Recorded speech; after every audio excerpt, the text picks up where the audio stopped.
Yan, magandang araw sa ating mga winding. So meron tayong gagawin dito ay isang cellphone muna ang gagawin natin mga winding. So ang brand nito mga winding ay Vivo Y11. So kita nyo naman problema niya mga winding, patay sindi. So pag ganyan mga winding, pag patay sindi, so ayun, patay sindi siya. Ngayon ang unang gagawin natin dito ay itong kanyang battery. I-check natin itong kanyang battery. So sa mga ganito mga winding, so hindi pa naman floated yung kanyang battery. Kasi ito, nakagawa na akong ganito ang problema. So ganito yung nagiging sira ng cellphone ko dati. So nandito yung may-ari, mga hindi nakabantay. So hindi ko lang pakita yung mukha. So naka tawag nito. So ayun. So ngayon, ito mga hindi ngayon babaklasin natin. So yan pa rin, patay sindi. Ayan. So panoorin nyo na mga winding kung anong gagawin natin dito. So ayun mga winding. So ayan, ano pa rin siya, patay sindi. So ngayon, sisikwatin ko lang dito yung kanyang. So sandali lang mga winding, kunin ko lang yung tools ko. Kasi yung kailangan ito buksan to, nandito yung kanyang niya flex. So sandali lang mga winding . So ito na, nakakuha na tayo ng tools mga winding. So alin ba yung matools ko dito? Wala yung aking pinakamaliit . So ito ba dito? So dito pa rin . So hindi nawawala, patay sindi. So tanggalin lang natin to.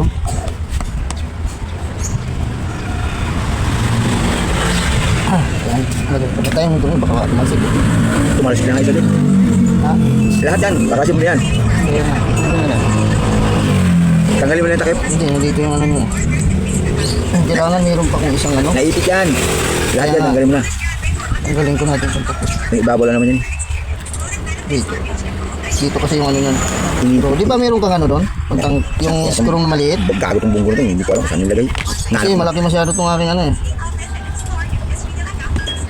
Kailangan mas maliit pa . Tanggalin mo winding, tanggalin muna natin. Tanggalin lang natin lahat mga tornilyo mo. Maliit pa naman ang screw nito.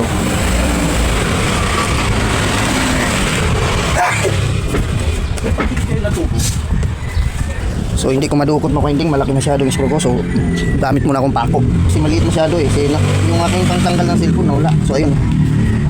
So yung pako may pakinabang din. Kasi hindi mamamatay ko . Ayun, nadala din sa pako. Ngayon, nilalin natin to. Ay, mayroon pang screw. Ayan. Kasi itong mga winding, tinanggal na kasi ito ng may-ari. Binuksan na niya to ng may-ari.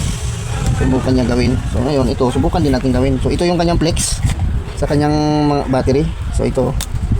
So ayan, so tinanggal ko na mga winding . Inangat ko na. So patay na yan, hindi yan na mabubukas. Here niya. Saan naman natin?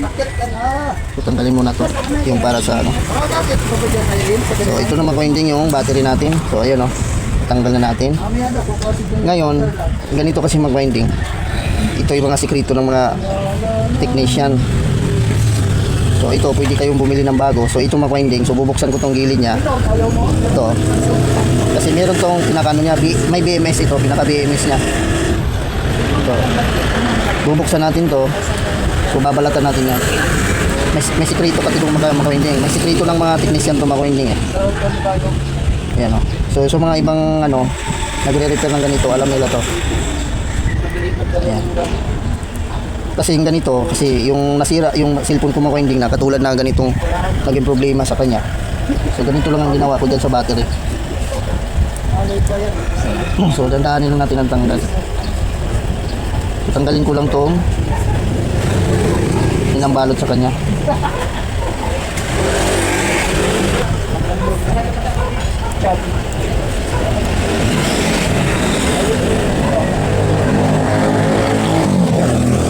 So ito mga winding natanggalan natin.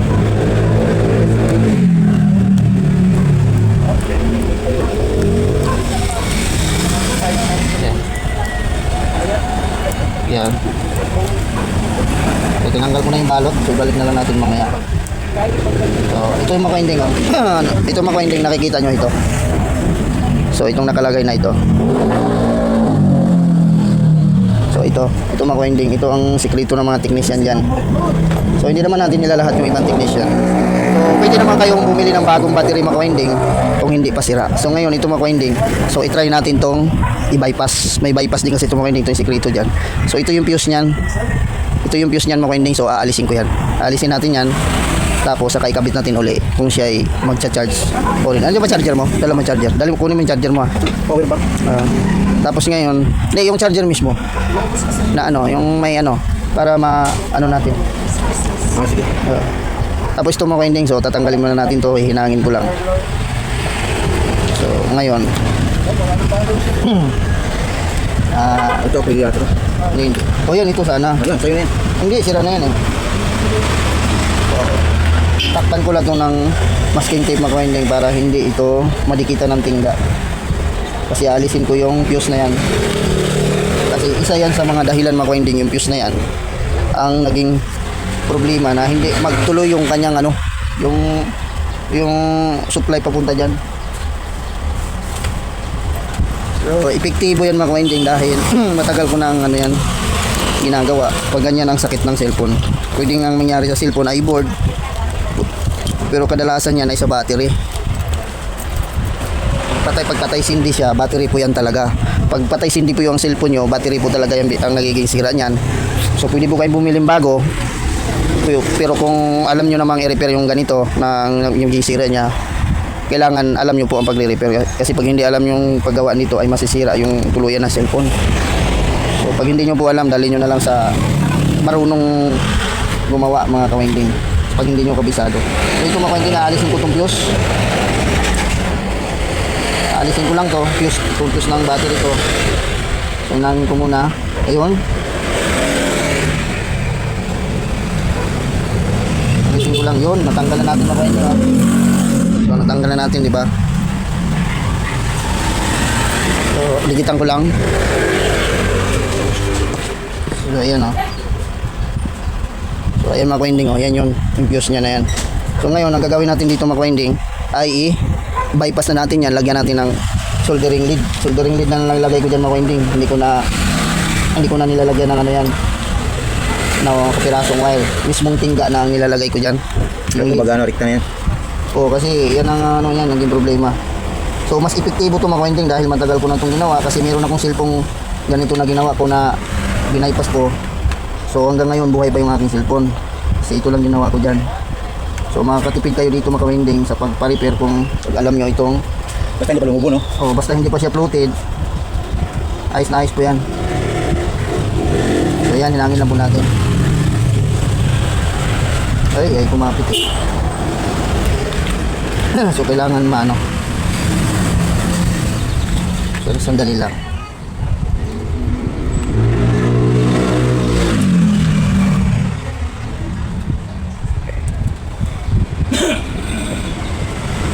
Yan.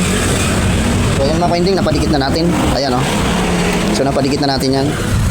Tapos ngayon ay babalutin na lang natin to ng masking tape, kasi yung ganyang plastic ay hindi na natin pwede ibalik. So iksian lang natin ng konti. Ayan, so babalutan natin para hindi magdikit.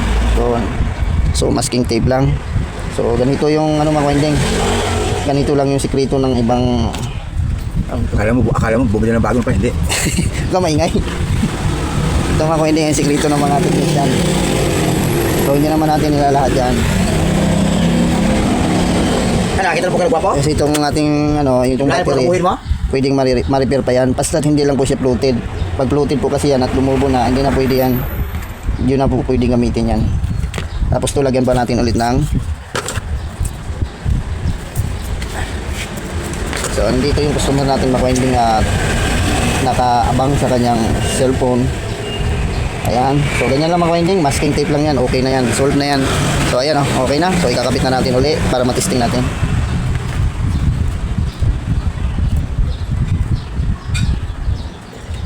Ayan. Tapos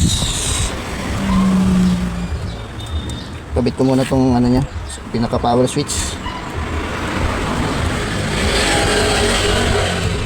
Ayan. Saan to sa pen? Dito, di ba? Dito yan. Hindi, mamaya pa yun. Dito yung si Baboy kay. Yung mga ganyan nakalagay. Dito.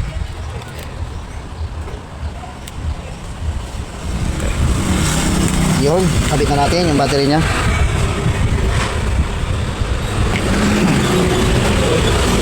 Kung siya ipabuton, isa dua pa kasi mada daw, puro gulay.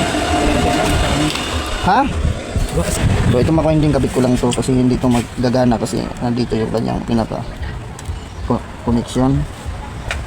Tapos lagyan lang muna natin mga ilang tornilyo.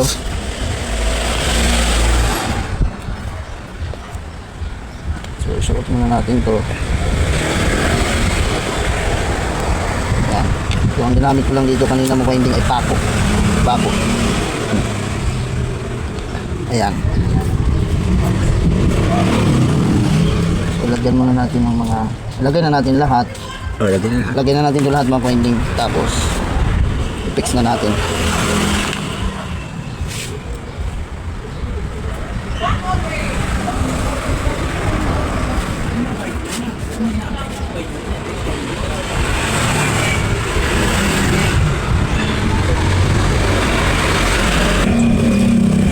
So, ngayon mga winding, ilang tornilyo na lang. Ayan. So, may isa pa. Isang tornilyo na lang. Ay, dumikit ah.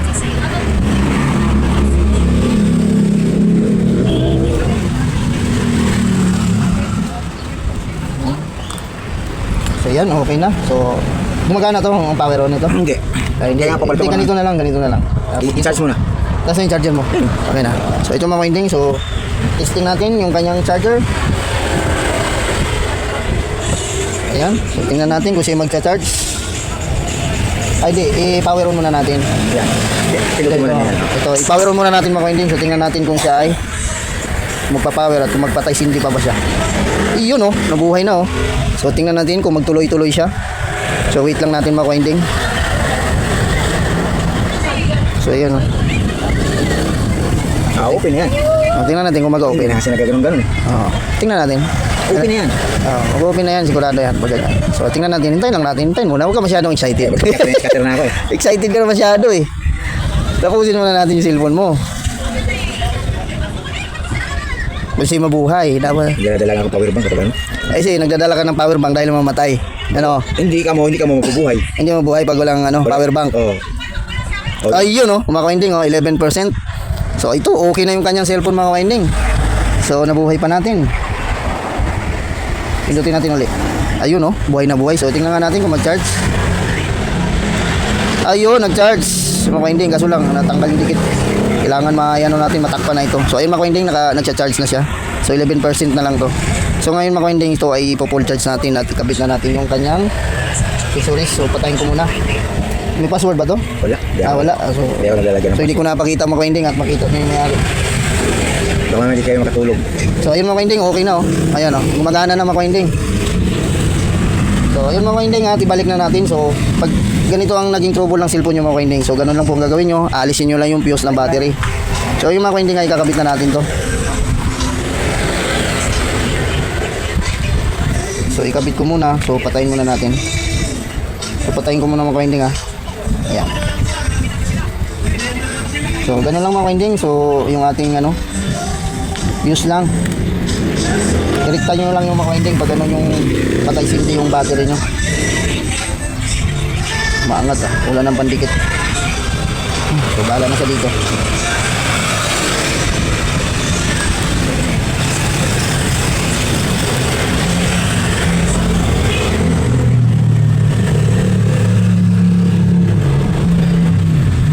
So, yun. Okay na to. So, itong case niya mga winding. So, basag na rin kasi to. Ayun may tama na. Cover. So, ayun mga winding. Ulitin natin. Ayun okay na yung kanyang cellphone. So ayan mga winding, hanggang dito na lang po yung ating video. Kung meron po kayong natutunin ng kaunti at meron tayong idea, so please subscribe at pahit ang notification bell para updated kayo kung may bago tayong video.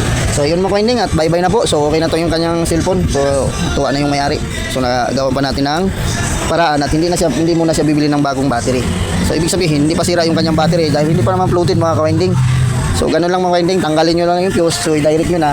Pag ganun ang problema niya ay patay hindi. So ayun mga winding, so bye bye na.